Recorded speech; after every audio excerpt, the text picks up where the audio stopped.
무라 반갑습니다 물린이들. 우리가 이제 드디어 이게 보여요? 1단원의 3 세 번째 중단원으로 넘어왔어요. 세 번째 중단원이 여러분 교과서 66쪽에 써 있습니다. 그 이름도 이걸 들으면 왠지 가슴이 웅장해져. 나 무라 했나? 무라 했죠? 무라 했지? 안 했나? 나이가 드니까 기억력이 가슴이 웅장해지는 상대성 이론.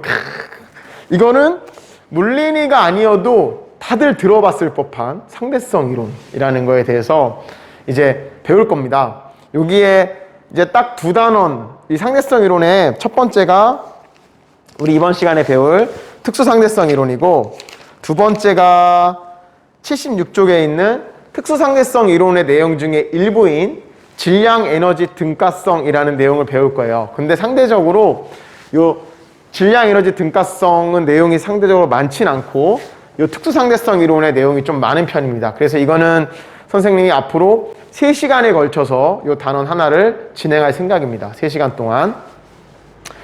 자, 우리가 지금 지난 단원에서 1-2 단원은 선생님이 열역학이라고 부른다 그랬죠. 열 때문에 일어나는 기체의 변화들에 대해서 배웠어요. 거기에서 뭐 어떤 걸 배웠냐면은 이제 역학적 에너지도 배웠구나. 에너지에 대해서 배웠는데 역학적 에너지 배웠고, 그 다음에 내부 에너지라는 걸 배우면서 이 안에 열역학 1법칙 때문에 나타나는 여러 가지 과정들, 등온, 등압, 등적, 단열, 이런 4개의 과정에 대해서 배웠었고, 마지막에 열기관의 효율에 대해서 잠깐 배우고 이제 단원이 끝났죠. 자, 이번에는 아예 또 새로운 분야의 물리가 시작됩니다. 상대성 이론에 대해서 배울 건데, 참 많은 사람들이 신기해하는 이론입니다. 상대성 이론. 이걸 만든 사람이 아인슈타인이라는 천재 과학자인데, 이 아인슈타인이 만든 상대성 이론이 굉장히 시대를 앞서갔어요. 1905년에 이제 상대성 이론을 처음 발표했는데, 여러 가지 썰들이 있어요. 상대성 이론에 대한 여러 가지 썰들이 있는데, 저런 얘기가 있어. 당시에 아인슈타인이 이거를 학회에다가 발표했을 때, 전 세계의 물리학자들이 모이는 그 학회, 물리학회에서 발표를 했을 때, 이거를 이해한 사람이 3명밖에 없었다. 그 위대한 물리학자들 중에서도 3명밖에 없었다. 그래서 시간이 이거를 받아들이지 못한 거예요. 너무 파격적인 이론이에요. 일상생활에서 도저히 상상할 수 없는 일들을 이론적으로 일어날 것이다 라고 예측해줬던, 우리의 생활과 너무 동떨어져 있어서, 왜 그러냐면 이게 어마어마하게 빠른 속도에서 일어나는 현상들에 대한 설명도 있고 그런 거거든. 근데 그 당시 기술은 이런 변화를 관측해낼 수 있는 기술도 없었고, 이런 속도를 만들어낼 기술도 없었어요. 그러니까 우리 주변에서 빨라봐야 비행기, 제일 빨라봐야 비행기, 자동차, 이런 거에서는 도저히 나타나지 않는 효과들에 대해서 상대성 이론에서 예측을 하다 보니까 사람들이 쉽게 받아들이기가 어려웠는데, 이게 기술이 발전하면서 보니까, 기술이 발전해서 사람이 막 로켓 같은 것도 만들고 인공위성도 만들고, 이런 거의 속도는 초당 몇 킬로미터의 속도야. 우리가 흔히 보는 비행기랑은 레벨이 달라요.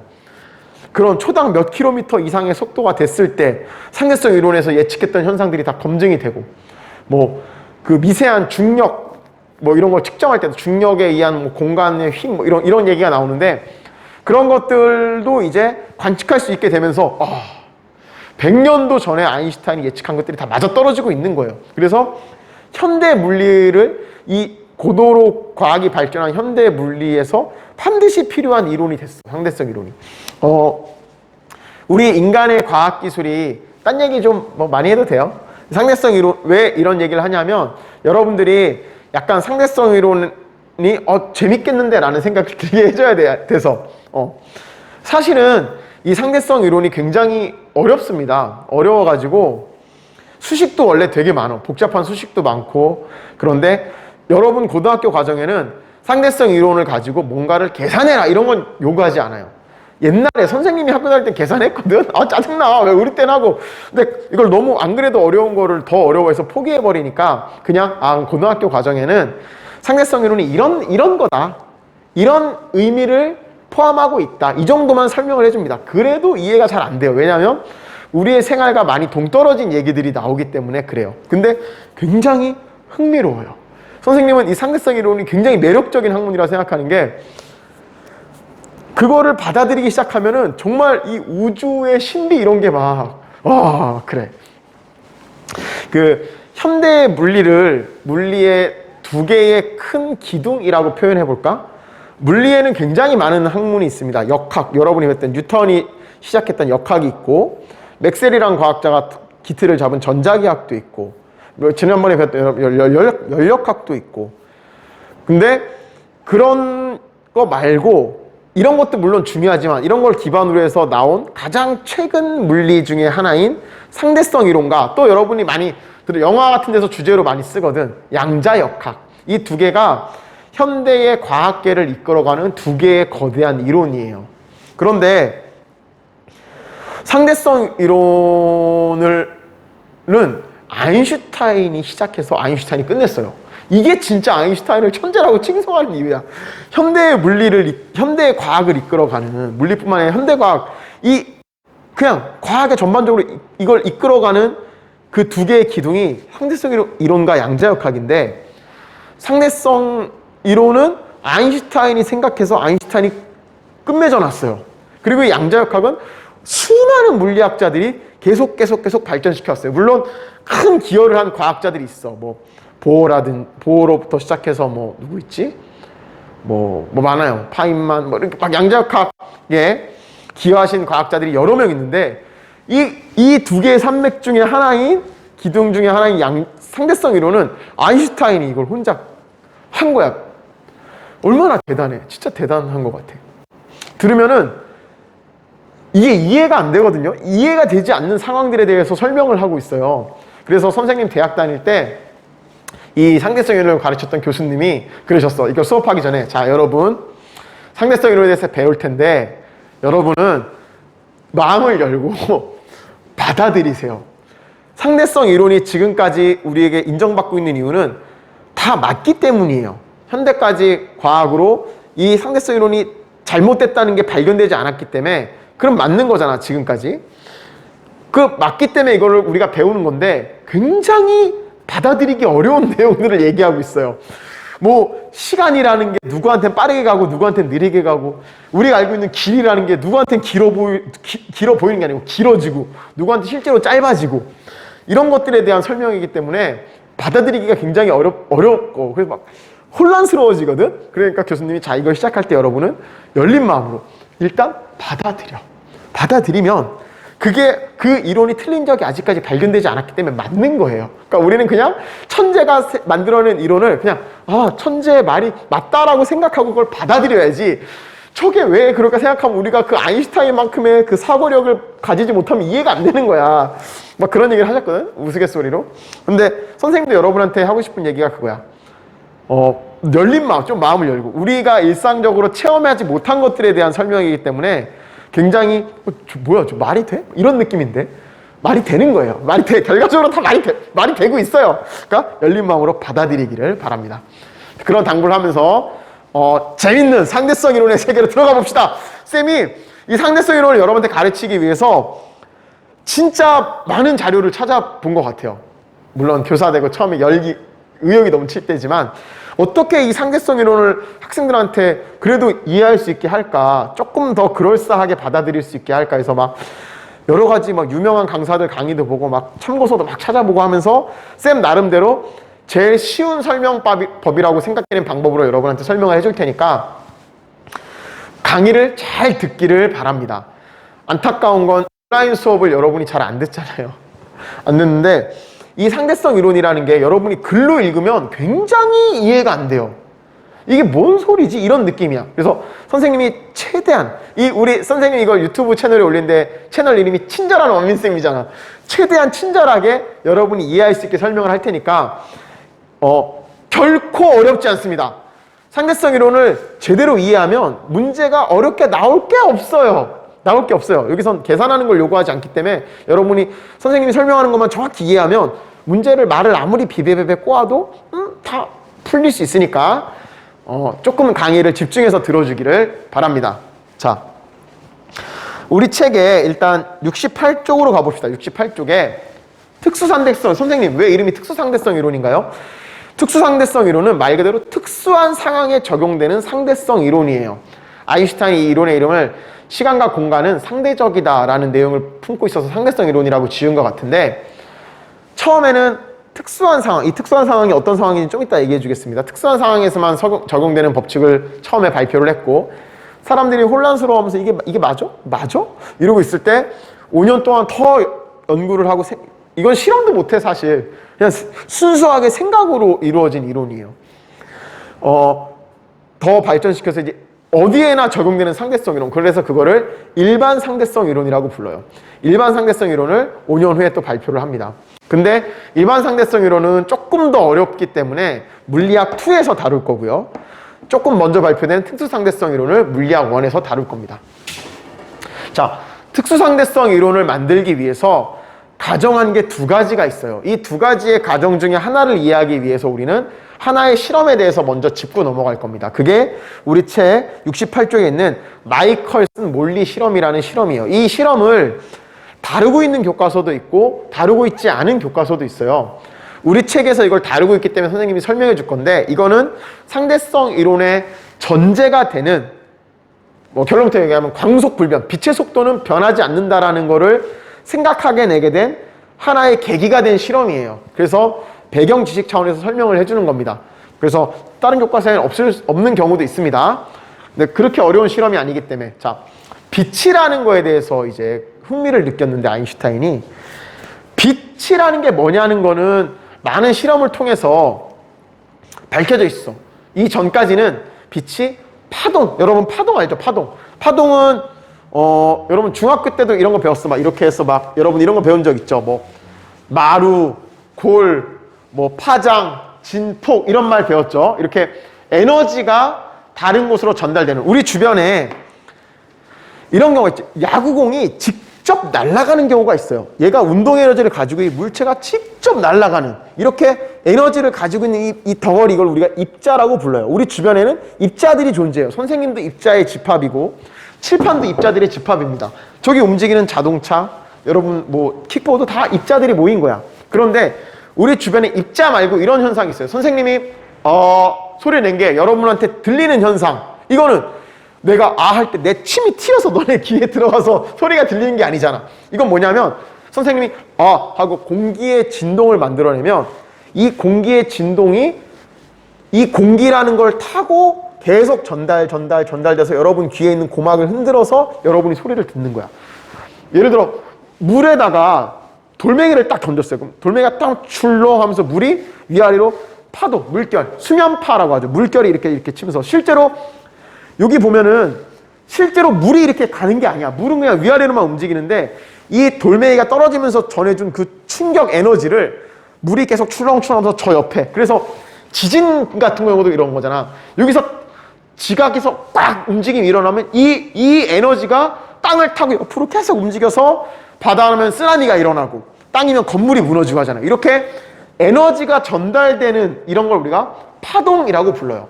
한 곳의 에너지가 다른 곳으로 전달되는 현상, 그걸 파동이라고 부르는데, 그럼 우리 주변에 있는 애는 입자거나 아니면 이런 파동이거나 둘 중에 하나라고 생각을 했었죠, 옛날에는. 이건 나중 얘기니까, 양자역학 얘기니까 좀 넘어갑시다. 자, 근데 이 아인슈타인 시대에는 빛은 파동이다라고 밝혀져 있었어요. 다른 과학자들이 빛은 여러 가지 실험을 통해서 파동의 특성을 다 보이네. 빛이 파동이잖아. 근데 이 파동은 중요한 게 하나 있어. 지진파, 우리가 물결 출혈처럼 물결파, 음파, 소리, 이런 애들은 다 뭐가 필요하냐? 걔를 전달해주는 물질이 필요해요.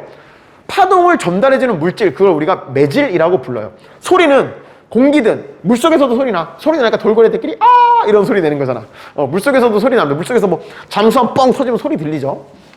그리고 그 있잖아, 기찻길에 이렇게 기대면 기차 오는 소리 들리는 거 봐서는 소리가 기차 레일, 고체를 타고도 가요. 어찌됐건 뭔가 물질을 타고 소리가 가. 파도, 물결도 물이 있어야 물결이 진행되죠. 파도가 오다가 땅을 흔들고 가진 않잖아. 물을 타고 진행돼요. 지진파도 지구, 이 지각이나 아니면 안에 있는 멘틀 같은 액체나 고체를 타고 지진파가 전달이 돼. 이렇게 파동이라고 하는 거는 반드시 전달해주는 물질이 필요하다라고 알고 있었어요. 그러면 빛도 파동이니까 야 그럼 빛도 뭐 물질이 필요한 거 아니야? 이런 생각이 들겠지, 그치? 그래서 이 빛을 운반해주는, 왜냐면 태양에서 지구까지 빛이 오잖아. 그럼 우주 공간에도 뭔가 빛을 전달해주는 우리 눈에 보이지 않는 물질이 들어있을 거 아니에요. 그래서 그렇게 생각을 한 거야, 사람들이. 그래서 이걸 발견을 해내야 되는데, 실험을 통해서 발견을 해야 되는데, 그 빛을 운반해주는 그 매질의 이름을 에테르라고 가상의 이름을 지어 놓은 거야. 에테르. 그리고 이제 옛날 과학자들의 많이 도전했던 이 에테르가 있다는 걸 증명하는 실험을 하고 싶은 거야. 눈에 보이지 않으니까 실험을 통해서 이 에테르 있나? 어떤 특징을 가지고 있지? 이 우주 공간을 가득 채우고 있어. 왜냐하면 별빛도 지구까지 오고 달빛도 오고 태양빛도 오잖아. 빛이 지구까지 오는 걸로 봐서는 이 빛이 파동인 걸 알고 있으니까 빛을 전달해주는 물질이 있을 텐데, 그럼 그 우주를 가득 채운 그 에테르라는 애를 찾고 싶은 거지. 찾고 싶은 거야. 눈에 보이지 않으니까. 그래서 이런 실험을 계획합니다. 빛이 에테르를 타고 전달이 된다고 가정하면은 이런 상상을 할 수 있어요. 우주에 에테르가 가득 차 있는 거야. 에테르가 가득 차 있어요. 이렇게. 차 있는데 문제는 우리 지구가 우주에 가만히 있어요? 아니잖아. 태양 주위를 막 돌고 있잖아. 지구가 태양 주위를 막 돌고 있는 거야. 이거를 이렇게 표현해. 마치 에테르의 바닷속을 지구가 헤엄치고 있다. 이렇게 상상한 거야. 우주는 에테르라는 물질로 가득 차 있고 거기에 지구가 다행히도 가만히 있지 않기 때문에 지구가 움직이고 있다는 건 알았거든. 그래도 지구는 돈다. 코페르니쿠스 아저씨가 알려줬잖아. 그래서 지구가 돈다는 걸 알고 있어.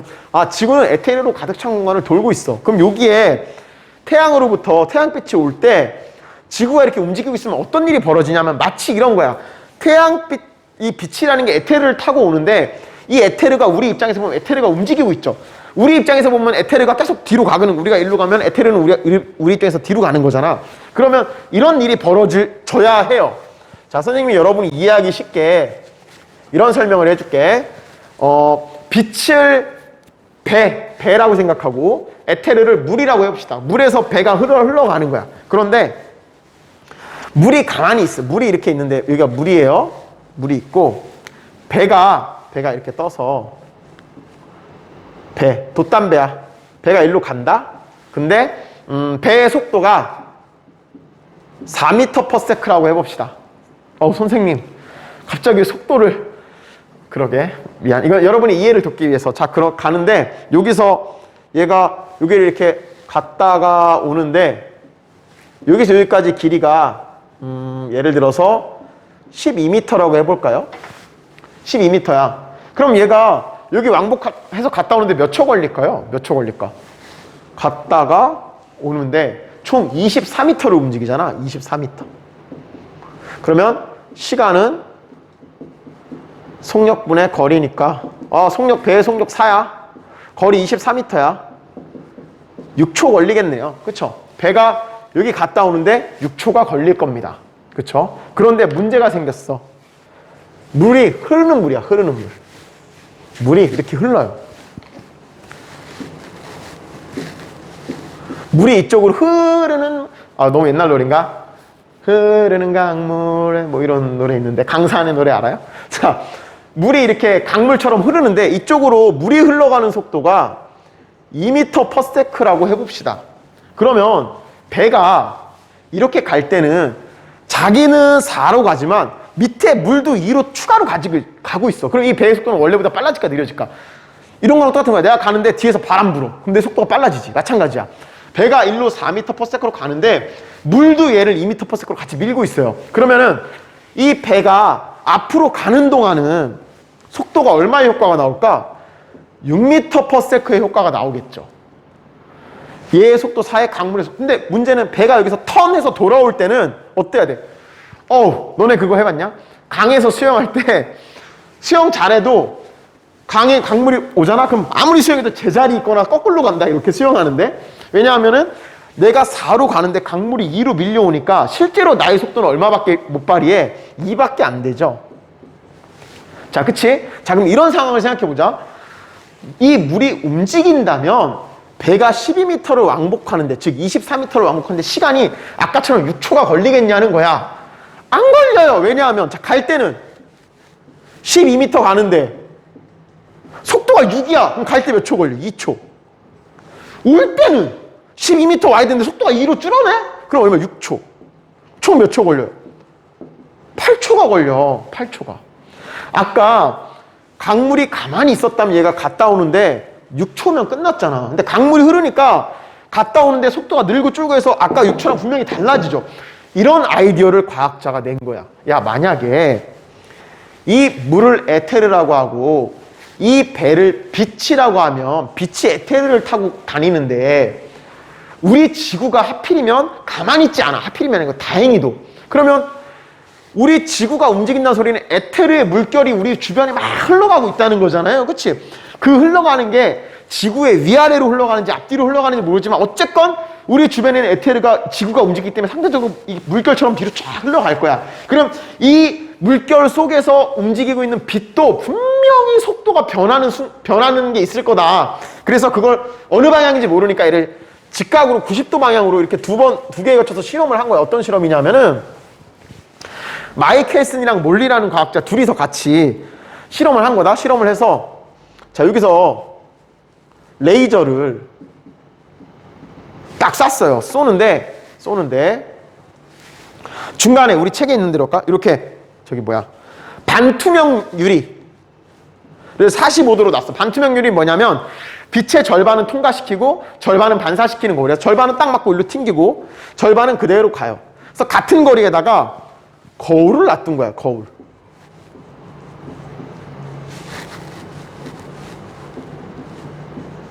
그리고 여기에다가 관측기를 검출기, 빛을 검출하는 검출기. 그럼 봐봐. 여기에서 이렇게 튕겨졌나 하면 맞고 띠용. 여기서 반투명이니까 뚫어서 일로 도착하는 애가 있겠죠. 일로 통관에는 갔다가 돌아왔다가 여기 맞고 가는 애가 있겠지. 얘와 얘가 움직인 거리는 똑같아. 어차피 여기서 이 십자가 길이가 다 같다면 띠용 띠용 띠용 띠용 하나 둘 셋 넷 그치? 이렇게 가는 하나 둘 셋 넷 똑같은 길인데 여기에 만약에 에테르의 흐름이 이렇게 생기고 있었다면 이쪽으로 움직이는 애가 그거에 영향을 받겠지. 아까 배처럼. 그치? 또는 우리가 방향을 에테르의 흐르는 방향을 에테르가 이렇게 흐르고 있었다면 얘가 영향을 받겠지. 어쨌건 여기로 들어온 애와 여기로 들어온 애의 시간 차이가 생길 수밖에 없겠지. 아까 그 물결에 흐르는 배처럼 말이죠. 그래서 마이클슨하고 몰리가 아씨 우리 주변에 에테르가 있다는 걸 증명해내고 싶어. 어떻게 하지? 굿 아이디어 딱 해가지고 강물에 흐르는 배가 물결이 있으면 왔다 갔다 하면서 시간이 바뀌는 것처럼 에테르가 있다면 이 경로로 갔다 온 애랑 이 경로로 갔다 온 애 분명히 차이가 생길 수밖에 없는 거야. 누가 빠르고 누가 느릴지 모르지만 어쨌건 차이가 생기면 물결의 흐름이 있었던 거라고 증명할 수가 있을 거 아니야. 그래서 이 실험을 했다? 근데 결과가 어땠는 줄 알아요? 차이가 없어. 차이가 없어. 이렇게 온 빛이나 이렇게 온 빛이 항상 동시에 도착하는 거야. 환장하는 거야.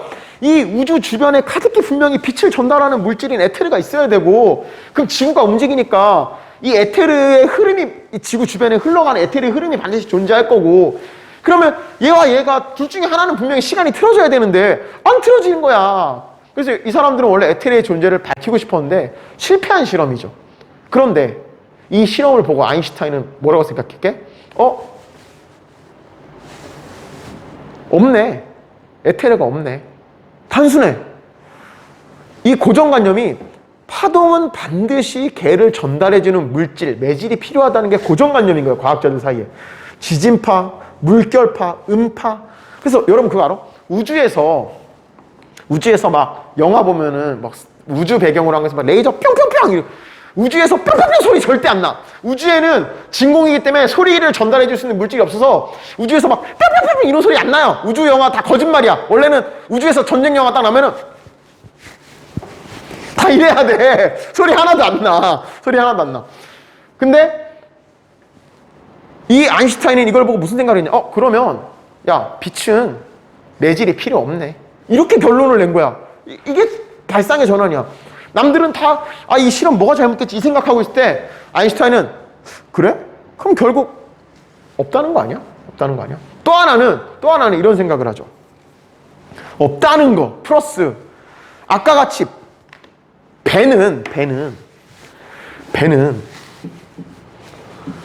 얘가 4m/s로 가는데 주변에 있는 물이 2m/s로 가면 얘의 속도는 다른 사람이 보면 이거 더해져서 6m/s로 가는 것처럼 보여야 돼. 그렇게 나와 실제로. 쌤 뚜껑이 날라갔어. 쌤 뚜껑 좀 이따 주셔야겠다. 근데 아인슈타인 한 발 더 나아가서 이런 걸 상대 속도라 그러거든요. 이 관측하고자 하는 물체가 뭔가 움직이는 물체, 예를 들어 이런 거지. 너네가 고속도로에서 차를 타고 시속 100km로 가는데 내 옆에 차도 시속 100km로 가. 그럼 창밖으로 보면 그 사람이 가만히 있는 것처럼 보이죠. 그치? 왜? 나도 100으로 가고 얘도 100으로 가니까 내가 얘를 보면 서로 정지한 것처럼 보이는 거야. 이런 걸 상대적인 속도, 상대 속도라 그래. 이건 우리 생활에 엄청 많아요. 우리가 달려가는데 반대편에서 누가 뛰어와. 그럼 걔가 엄청 빠르게 지나가는 것처럼 보이죠. 왜냐하면 얘의 속도와 내 속도가 더해져서 보이기 때문에. 나는 정지해 있다라고 생각하거든, 사람들이. 근데 아인슈타인이 이런 생각을 하는 거야. 빛은 이런 상대 속도 개념이 없어. 그래서 아인슈타인의 자서전 이런 거 보면 이런 얘기를 한다. 아인슈타인이 이 빛의 실체에 대해서 굉장히 호기심을 가지고 막 맨날 빛 생각만 하고 막 그러다가 잠이 드는 거야. 잠이 들었는데 꿈에서 빛이 날아가고 있는 거야. 빛의 속도가 초속 3억 미터, 30만 km/s. 겁내 빠르죠? 유한해. 그래도 무한하진 않아. 3억 미터로 날아가는데 아인슈타인이 빛을 쫓아간 거야. 꿈에서 날아서 점점점 꿈이니까 점점점 빨라져서 자기가 빛의 속도가 됐다? 그러면 빛의 속도가 돼서 빛을 보면 빛이 정지한 것처럼 보여야 되잖아. 근데 이 빛은 계속 빛의 속도로 날아가고 있는 그런 꿈을 꿨다. 뭐 이런 쌤이 아인슈타인의 뭐 책 읽은 적이 있는데, 그러면서 아인슈타인이 생각한 거야. 빛은 상대 속도의 개념이 적용되지 않는다. 빛의 속도는 누가 봐도 빛의 속도다. 빛의 속도가 3억 m/s인데 그냥 얘를 기호로 C라고 합시다. 빛의 속도를 C라고 그냥 고정합니다. C면 내가 C로 가면서 봐도 빛은 계속 C야. 원래 내가 100km/s로 가고 상대도 100km 가면 그때는 보면 정지해 보여야 되거든. 심지어 내가 1로 가는데 상대가 1로 오면은 나는 얘의 속도가 2처럼 보인단 말이야. 당연히 일상생활에서 그런 현상들이 나타나는데 아인슈타인은 아니야. 빛은 빛의 속도로 가면서 봐도 빛의 속도야. 빛은 내가 반대쪽으로 빛의 속도로 가면서 봐도 광속의 2배로 보이지 않고 똑같이 빛의 속도로 보여. 이런 가정을 해요. 이게 상대성 이론의 출발점이에요. 상대성 이론의 전제 조건. 여기서부터 못 받아들이는 거야. 일반인들은 그냥 개소리야 이러는 거지. 뭔 소리야. 그런 게 어딨어. 왜 빛만 그래. 아인슈타인 그건 모르겠는데 나는 그렇게 가정하고 내 이론을 펼칠게. 마이키슨 물리 실험을 봐도 그렇잖아. 니네 빛 다 매질이 있댔지. 빛 매질 없어. 상대 속도 같은 거 없다고 가정해야 이 실험이 설명이 돼. 그러면서 아인슈타인은 빛의 속도는 누가 봐도 그냥 무조건 빛의 속도다. 광속 불변 원리를 주장합니다. 여기서 이론이 시작돼요. 빛의 속도, 광속은 누가 봐도 광속이다. 빛의 속도로 가면서 봐도 광속이고 빛의 속도로 반대로 가면서 봐도 광속이고 누가 봐도 광속은 광속이다. 여기서부터 못 받아들이는 거야. 나도 못 받아들여. 선생님도 물리를 그렇게 좋아해서 공부했지만 이 상태에서 처음 배울 때 가정부터 뭐야 이게 여기서 출발했으면 이론 자체가 틀린 거 아니야? 이런 생각이 들죠. 자, 그래서 그러는 거야. 받아들이세요, 여러분. 자, 열린 마음으로 받아들여. 맞아. 이 가정에서 출발한 상대성 이론이 다 맞아요, 지금. 그리고 또 하나는 의외로 단순한 겁니다. 아인슈타인이 생각했을 때 정지에 있는 사람. 자, 내가 정지해서 이렇게 물건을 던지고 위에서 떨어뜨리고 하면은 우리가 배웠던 그 운동 법칙 있죠. F는 ma 뭐 이런 거. F는 ma로 얘가 떨어지는 시간 다 계산할 수 있어요. 내가 움직이는 차를 타고 있어. 차를 타고 막 가고 있어서 차 안에서 이거 해도 나는 똑같이 그거 알아? 니네 그런 얘기는 이제 고등학생쯤 때문에 들어봤죠. 차 타고 가면서 내가 이거 던져도 사실 차 타고 가면은 이걸 던지는 순간 난 앞으로 가는 거잖아. 그럼 이게 뒤로 가야 정상인데 그렇지 않죠. 왜냐하면 관성 때문에. 던지는 순간 얘도 나랑 같은 속도로 앞으로 가고 있기 때문에 사실은 얘가 이렇게 가서 내 손에 다시 떨어지는 거야. 근데 내가 볼 때는 그냥 내 손에서 올라갔다 내 손에서 떨어지는 것처럼 보이죠. 어찌됐건 이렇게 등속도로 움직이거나 정지한 사람이 일으키는, 그 사람이 관측하는 모든 물리 현상들은 다 동일하게 설명할 수 있다. 우리가 알고 있는 물리 공식들, F는 ma, 뭐 V는 V0 더하기 AT 이런 식으로 똑같이 적용할 수 있다. 단 가속했을 땐 좀 얘기가 틀려. 가속했을 때는 그 전제 조건이 성립하지 않아. 이 상황을 설명한 게 일반 상대성 이론이고요. 특수 상대성 이론은 특수한 상황, 거기서 말하는 특수한 상황이 뭐냐? 정지한 세계, 정지한 사람이 보는 세계 또는 일정한 속도, 등가속도 운동, 등가속도 직선 운동, 등가속도 운동을 하고 있는 사람이 보는 세상에 대한 설명입니다. 근데 아인슈타인은 이 등가속도로 움직이는 세상이나 가만히 서 있는 세상이나 여기서 일어나는 물리 현상들은 똑같은 물리 법칙으로 다 설명할 수 있어. 그건 당연한 거예요. 뭐 지극히 당연한 거야. 그래서 뭐 여기서도 F는 ma를 썼으면 움직이는 버스 안에서 이걸 던져도 F는 ma로 계산해내면 똑같은 결과를 얻을 수 있는 거야. 이거를 우리가 상대성 원리라고 해요.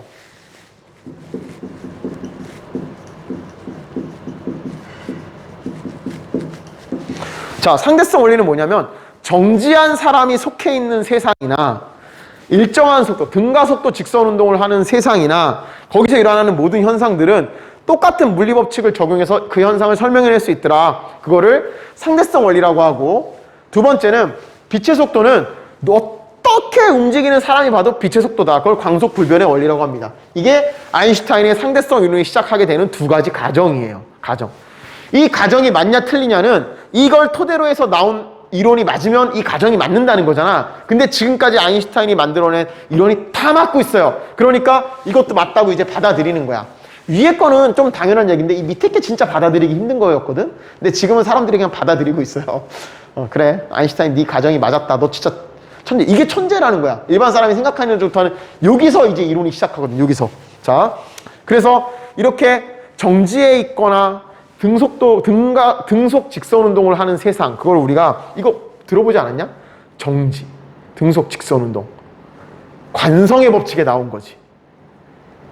힘이 작용하지 않을 때 정지한 물체는 정지하고 운동하던 물체는 등속 직선 운동을 한다.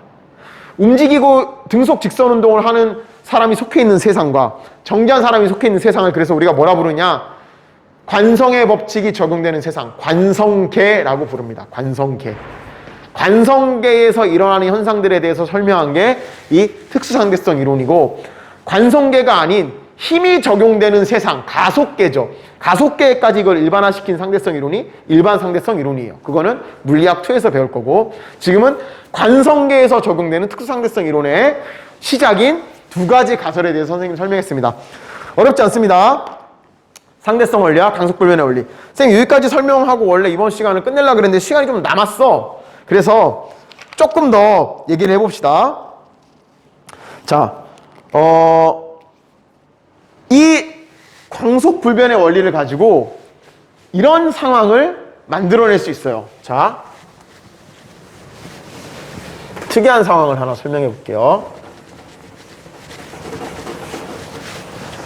이제 이 광속불변의 원리랑 상대성 원리를 가지고 아인슈타인이 이런 상상을 한번 해봐요. 자, 내가 여기서 버스를 타고 있는데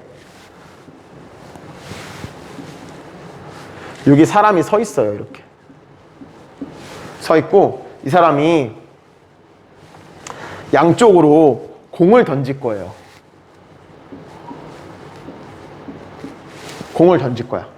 그러면 정중앙에 서서 공을 탁 던지면, 자, 버스가 정지해 있어요. 예를 들어서 버스가 좀 길어. 이게 200m라고 치자.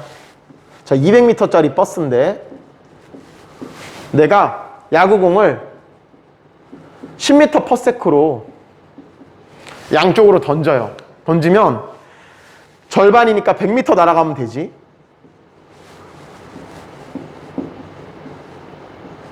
그러면 얘 여기 몇 초 있다 도착하죠? 여기 딱 도착하는 시간이 10초. 여기 도착하는 시간이 10초죠. 그치? 그러면 이 버스 안에서 이 사람이 이 짓을 했어. 파 던져서 동시에 땅 공이 도착했네? 밖에 사람이 하나 서 있었어. 밖에서 이 장면을 관측했다? 봤어. 유리 창문으로 보일 거 아니야. 버스 창문 보는데 얘가 갑자기 중간에 서가지고 공을 던지네? 동시에 도착했네? 밖에 사람이 봐도 이 공이 동시에 도착하죠. 도착해요. 자, 이 사람이 이제 조금 헷갈려요. 이 사람이 버스를 타고 가요. 가면서 이 버스인데 1m/s로 움직였어요. 1m/s로 이 버스가 움직이고 있는, 이거 등속 직선 운동을 하고 있는 거야. 관성계야. 그때 1m/s로 가는 버스 안에서 이 사람이 똑같은 실험을 합니다. 그러면 어떤 일이 벌어지나 볼까요? 일로 던진 공은 관성 때문에 이 버스의 속도가 더해져서 11m/s가 되죠. 그치? 이쪽으로 던진 공은 10인데 버스가 1로 가고 있으니까 얘의 속도는 상대적으로 9m/s가 될 거야. 아까 여기 도착하는데 10초 걸렸죠. 10초 후에 또 어떤 일이 벌어지나 봅시다. 자, 10초 후에 버스 자체가 1m/s로 가고 있으니까, 자, 버스가 이만큼 이동했을 거야. 이만큼. 얼마를 갔냐? 버스의 속도가 1이니까 10초 동안 10m를 갔겠지. 맞아요? 그러면 이 사람이 여기서 공이 날아간 거 아니에요? 이쪽으로 날아가고 이쪽으로 날아갔는데 이 시점에서 이 공이 날아가는 거리가 90m만 날아가면 되죠. 왜냐하면 버스가 일로 10m 왔잖아. 이쪽으로는 몇 미터 가면 돼요? 110m를 가야 되지. 그런데 움직일 때 이쪽으로 날아가는 공의 속도는 11m가 되고 이쪽으로 날아가는 공의 속도는 9m/s가 돼. 그럼 결국 얘 몇 초 만에 도착해? 10초. 얘 몇 초 만에 도착해? 10초. 어차피 동시에 도착해. 정지한 상태에서 그 실험을 하나, 버스를 타고 가면서 그 실험을 하나, 어차피 동시에 도착하게 돼 있어. 그러면 이 밖에 있는 애가 이걸 봤다? 밖에 있는 애가 이걸 보면은 동시에 도착하는 게 보이지? 그치? 이 사건은 버스 안에 있는 애가 봐도 공은 동시에 도착하고 버스 밖에 있는 애가 봐도 공은 동시에 도착해요. 그런데 이게 공이 아니고 빛이라면 아인슈타인이 생각한 빛의 속도는, 자, 이렇게 공의 속도가 10이고 버스의 속도가 1이면 1로 날아가는 공의 속도는 11이 된다. 이렇게 속도가 더해지는 게 빛에는 적용되지 않는다. 빛은 그냥 항상 빛의 속도야. 버스를 타고 가면서 빛을 쏴도 걔는 그냥 빛의 속도야. 버스의 속도는 더해지지 않아. 반대로 해도 빛의 속도가 느려지지 않아. 그렇게 가정하고 이 현상을 보면 굉장히 이상한 일이 벌어져요. 어떤 일이 벌어지느냐. 자,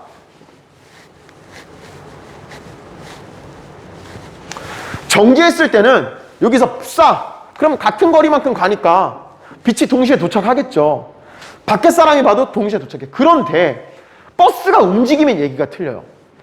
버스가 움직이면, 자, 버스 안에 있는 사람은 잘 봐요.